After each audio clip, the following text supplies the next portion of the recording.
deprivation of society, freedom of expression is the only viable methodology for social change left. Rosenfeld 98 summarizes Rorty.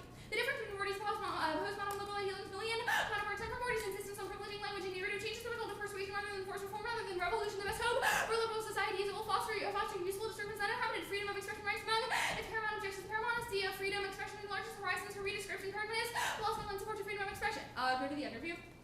First, after one of your theory, otherwise I can feel believe that there's no way to shake hands and suspend a theory, also because the evaluation of initial theory shells, because it determines whether the engage with theory in the process of linear theory is drop the debate or the linear too short to be able to rectify.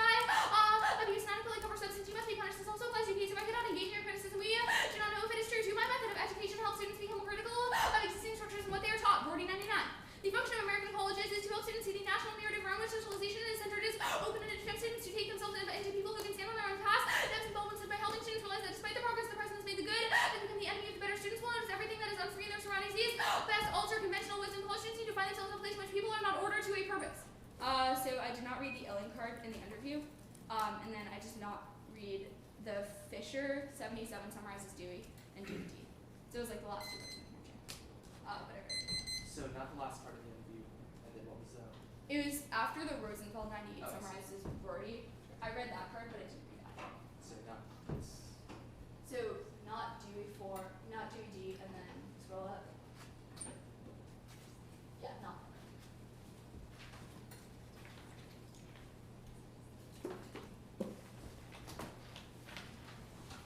good for CS. Yep.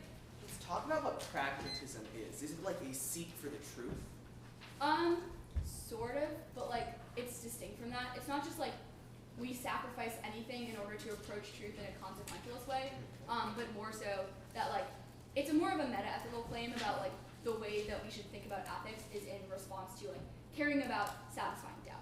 So if we care about satisfying doubt, then it's like if I prove that the way you go about trying to do this can never find the truth, does this co-opt? Well, so pragmatism denies the notion that there is some sort of like objective truth that we are trying to find, but rather truth is something that is contextual and learned through specific procedures. So why is that true?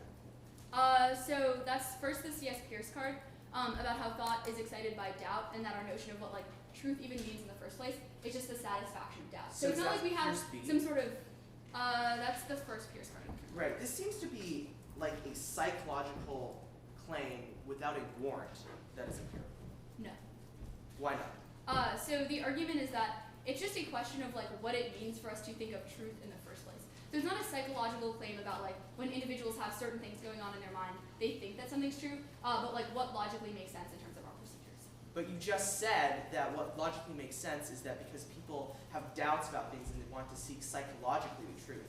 Okay, so the framework is not like descriptive of the world, but rather it is a definition of what truth means as satisfaction of doubt. So pragmatism says that we care about truth in terms of like, and what things mean in general in terms of their practical effects. So the practical effect of truth would be the satisfaction of doubt. Okay.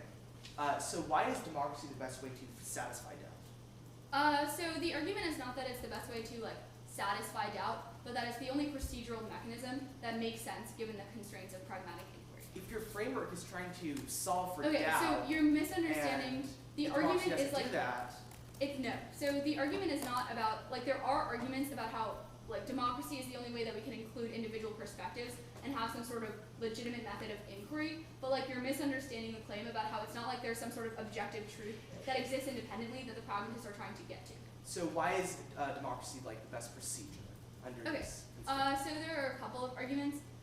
So this is the Dewey B card, but that the first one is that like individuals could not consent to a system in which their ideas are not given some degree of legitimacy. So like in an authoritarian state, that sort of procedure Why does would not make consent sense. matter to your framework?